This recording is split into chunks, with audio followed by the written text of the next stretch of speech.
नमस्कार, आप सभी का स्वागत है न्यूज स्टेट पर और मैं हूं आपके साथ शुभेंदु सिंह। और रायपुर से बड़ी खबर का रुख कर रहे हैं, जहां आदिवासियों को लेकर बीजेपी के आरोपों पर सीएम का पलटवार। जहां आदिवासियों को लेकर सीएम भूपेश बघेल ने बयान दिया, आदिवासियों के लिए हमारे काम से सभी आदिवासी गौरवान्वित महसूस कर रहे हैं। सीएम ने बीजेपी पर आदिवासियों को लूटने का आरोप लगाया। 15 साल के कुशासन में आदिवासियों को लूटा गया, आदिवासियों की जमीन छीनी, शिक्षा से दूर रखा गया, ये मुख्यमंत्री ने कहा। वहीं आदिवासियों को नक्सली समझकर गोलियों से भून दिया गया।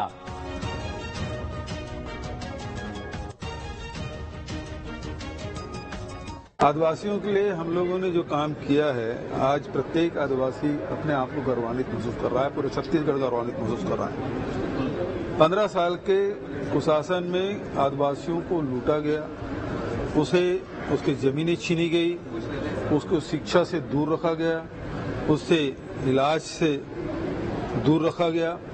और सबसे बड़ी बात यह है कि बस्तर के आदिवासियों को नक्सली समझकर या तो गोली से भून दिया गया या जेल में ठूस दिया गया। आज वो तमाम परिस्थितियां बिल्कुल नहीं हैं, बल्कि आजादी की सांस ले रहे हैं।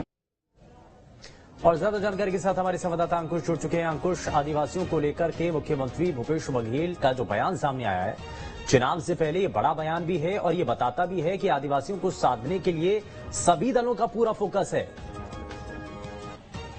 देखिए शुभेंदु, छत्तीसगढ़ में आदिवासी वर्ग जो है उनकी जो उपस्थिति है, या फिर यूं कहा जाए तो उनका जो योगदान है, वो प्रदेश में लगभग 35% है। मतलब साफ है कि आदिवासी वर्ग जो है वो छत्तीसगढ़ की सत्ता जो है कहीं ना कहीं तय करता है। और यही कारण है कि राजनीतिक दलों का पूरा फोकस इन दोनों आदिवासियों पर है। और अभी विश्व आदिवासी दिवस है, और विश्व आदिवासी दिवस पर सभी राजनीतिक दलों की कोशिश ये है कि वो अपनी तरफ इन आदिवासी वोटर्स को ला सकें।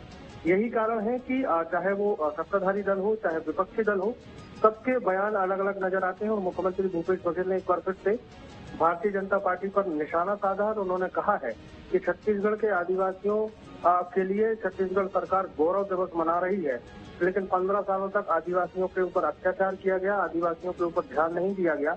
यहाँ तक कि जो सबसे संवेदनशील इलाका है छत्तीसगढ़ का बस्तर संभाग, वहाँ के आदिवासियों को या तो नक्सली बताकर गोली मार दी गई है, फिर उन्हें जेल दाखिल करा दिया गया। तमाम आरोपों के साथ मुख्यमंत्री भूपेश बघेल ने कहा है कि आदिवासियों की हितैषी सरकार कांग्रेस है और कांग्रेस पार्टी में आदिवासी वर्ग के लिए जो किया गया है वो कभी नहीं हुआ। फिलहाल विपक्षी दल भी जो है सत्ताधारी दल पर इसी तरीके से सवाल खड़े करते नजर आ रहे हैं। बहरहाल कहा यह जा सकता है कि चुनावी लिहाज से आदिवासी वर्ग सबसे महत्वपूर्ण वर्ग है, सबसे महत्वपूर्ण वर्ग है, और इसीलिए उनको साथ लाने की भी बड़ी कोशिश है। अंकुश, आप हमारे साथ बने रहिए, लेकिन ये बड़ी जानकारी लगातार अपने दर्शकों तक पहुंचा रहे हैं। वहीं रायपुर से एक और बड़ी खबर, जहां मुख्यमंत्री भूपेश बघेल ने केंद्रीय वित्त मंत्री निर्मला सीतारमण को एक पत्र लिखा है। 12% जीएसटी के अतिरिक्त भार से छात्रों को मुक्त करने की मांग की गई है और पेइंग गेस्ट और होटल में रहने वाले छात्रों पर भार पड़ रहा है और छात्रों को 12% जीएसटी देना पड़ रहा है।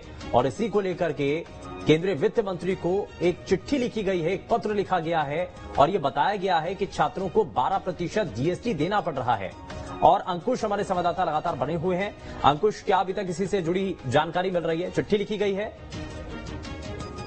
मुख्यमंत्री भूपेश बघेल ने देश के जो मंत्री हैं निर्मला सीतारमण, केंद्रीय वित्त मंत्री हैं, उनको पत्र लिखा है और उन्होंने इस पत्र के माध्यम से जो 12% जीएसटी का अतिरिक्त भार है उसको छात्रों को मुक्त करने के लिए आग्रह किया है। इसके अलावा जीएसटी अग्रिम निर्णय प्राधिकरण के हालिया आदेश से गरीबों और निम्न मध्यम वर्ग के पालकों पर पड़ने वाले जो 12% जीएसटी का अतिरिक्त भार है उसका पूरा मुद्दा उठाया गया है। और इस चिट्ठी के माध्यम से कहीं न कहीं पेइंग गेस्ट और हॉस्टल में रहने वाले छात्रों को जो 12% अलग से जीएसटी देना पड़ रहा है, उसमें मुख्यमंत्री भूपेश बघेल ने मांग की है कि जीएसटी के अतिरिक्त भार से मुक्ति जो है वो कराई जाए और अधिकारियों को निर्देशित करने का आग्रह भी मुख्यमंत्री भूपेश बघेल ने चिट्ठी के माध्यम से केंद्रीय वित्त मंत्री निर्मला सीतारमण से किया है। चलिए, बहुत शुक्रिया अंकुश इस पर जानकारी देने के लिए। तो फिलहाल छात्रों को राहत देने के लिए एक कोशिश की गई है और बाकायदा केंद्रीय वित्त मंत्री को चिट्ठी लिखी गई है।